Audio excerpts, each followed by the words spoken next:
ये विद्यार्थियों good morning. हम चल रहे थे अध्याय 14 में फैक्टराइजेशन।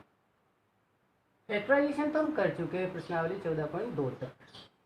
आज हम प्रश्नावली 14.3 में चल रहे हैं, 14.3 में, जिसमें हम बीजगणित में विभाजन प्रक्रिया सीखेंगे। मैंने आपको बताया था कि गुणन में और विभाजन दोनों में चिन्हों का एक ही खेल है। जैसे हम पहले प्रश्न का पहला प्रश्न लें कि 28x4 में जो है 56x का भाग देना है, भाग। तो देखो आप इसको इस तरह से भी लिख सकते हो 28x4 बट्टा 56x। अब आप इसमें यदि घातांक नियम काम में लें तो देखो 28 एकम 28 और 28 दोनों 56, तो ये हो गया, 2 नीचे रहा। हम x की घात को ऊपर ले जाते हैं तो घात का चिन्ह बदल जाता है। तो अपना आंसर क्या आया, x की घात 3 बट्टा 2। आप इसको इस तरह भी समझ सकते हैं कि भाई 28 है तो x कितनी बार गुणा में, 4 बार गुणा में, और नीचे 56 कितनी बार है, सॉरी x कितनी बार है, 1 बार। तो 1 बार ये कैंसिल हो गया तो 3 तो बचे ही। आप इसको इस प्रकार भी समझ सकते हैं। तो ऊपर केवल अपने पास रहा x की घात 3 बट्टा 2।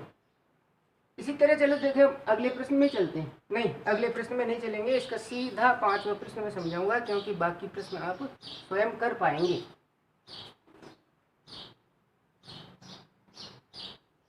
देखिए 5वां प्रश्न, यह है 12 a की घात 8 b की घात 8 भाग -6 a6 b4। मैंने बताया था कि यदि चिन्ह विपरीत है तो इसमें भी वही गुणन का नियम लागू होगा कि चिन्ह विपरीत है यानी ऋणात्मक तो आना ही आना है।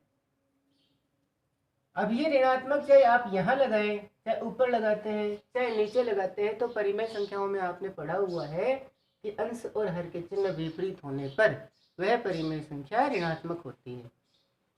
अब इसको लिख लेते हैं 12 a की घात 8 b की घात 8 6 a की घात 6 b की घात 4। अब आप घातों को बिना कटिंग किए भी लिख सकते हो। हाँ, आप गुणांक को यदि काटना चाहें तो काट दो, ऊपर 2 बच रहे। लेकिन देखो a की घात भी ऊपर अधिक है और b की घात भी ऊपर अधिक है, तो 6 बार तो a कट ही जाएंगे ना, कितनी बार बचेगा, केवल 2।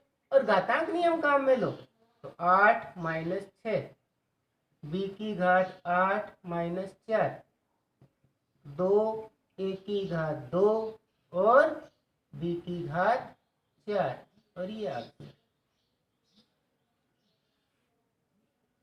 मुझे लगता है इसको समझने में आपको कोई परेशानी नहीं होनी चाहिए।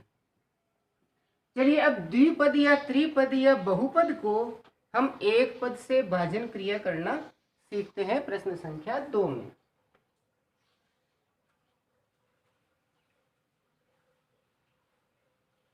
प्रश्न संख्या 2 में, प्रश्न संख्या 2 में अपना पहला प्रश्न है 5x² - 6x divided by 3x। तो देखिए यहाँ 2 पद है, ये दोनों पद बारी बारी भाग दिया जाएगा इनमें। तो देखो 5x² बट्टा 3x कर दिया, ये पहला पद। दूसरा पद ऋणात्मक है, बीच में लगा दिया 6x अपॉन 3x, यानी दोनों में अलग अलग भाग लगेगा, क्योंकि ये दोनों ब्रैकेट में, यदि ये ब्रैकेट में नहीं होते, ये दोनों ब्रैकेट में नहीं होते तो 3x का भाग केवल 6x में लगाया जाता। ब्रैकेट का मतलब ये है कि ये पूरा समूह है साथ में है, यदि इसको सजा मिलती है तो इसको भी मिलेगी। 5 और 3 तो कटेंगे नहीं, हाँ x बचेगा ऊपर, क्योंकि एक बार कटिंग हो जाएगी। x से x और 3 दोनों 6, काटना कोई जरूरी नहीं होता है कि हम काट कर शो करें। और देखिए इसके प्रश्न कितने इजी हैं। चलो एक और ले लेते हैं, इसका एक क्वेश्चन, बाकी तो आप स्वयं करेंगे। तीसरा ले रहा हूं मैं।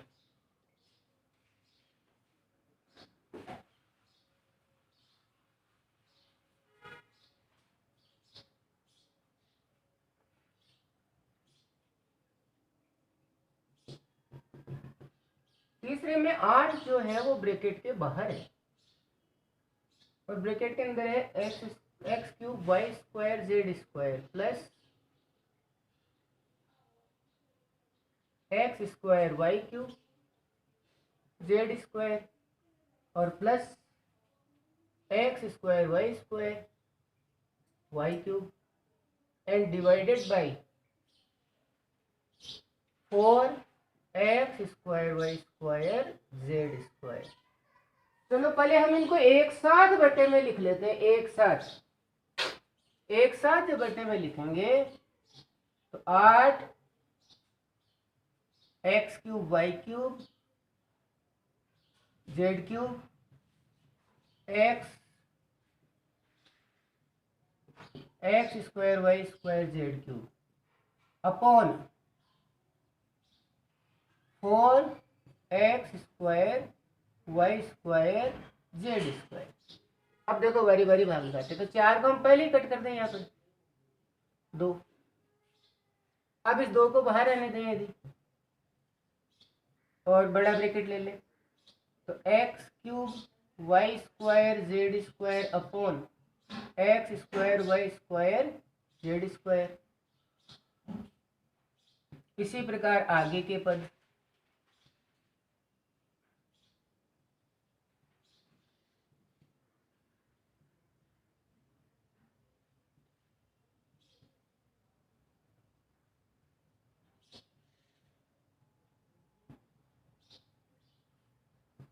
अब कैंसिल करते हैं।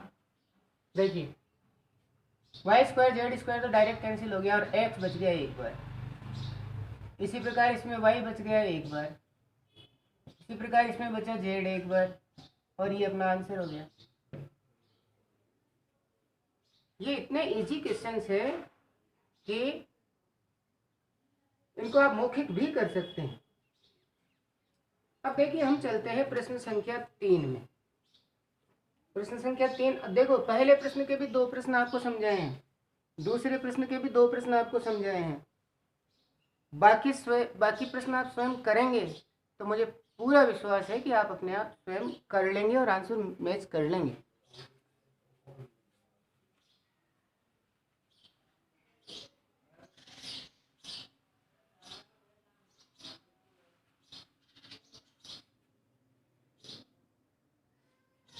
प्रश्न संख्या 3 में जो पहला प्रश्न है उसमें जो बहुपद है, इसको तो आप दूसरे प्रश्न के पहले प्रश्न की तरह ही कर सकते हैं। हाँ, मैं आपको इसका प्रश्न समझाता हूँ। प्रश्न संख्या 2 पहले तो आप कर लेंगे 10x minus 25 divided by 2x minus 5। 2x minus 5 से इसको डिवाइड करना है, तो देखिए कैसे करते हैं। क्यों ना हम इसमें से 5 कॉमन निकाल ले बाहर, तो 5 का भाग लगेगा इसमें, तो 5 दोनों, क्योंकि ये पूरा एक पद, अब द्विपद से भाग लगा रहे हैं, एक पद से भाग न लगाकर द्विपद से भाग लगा रहे हैं, तो द्विपद पूरा का पूरा अपॉन में आएगा। ये अब सेपरेटली डिवाइडेड नहीं होंगे, यानी अलग अलग डिवाइड नहीं होंगे। पूरा द्विपद पूरे द्विपद से कैंसिल होगा।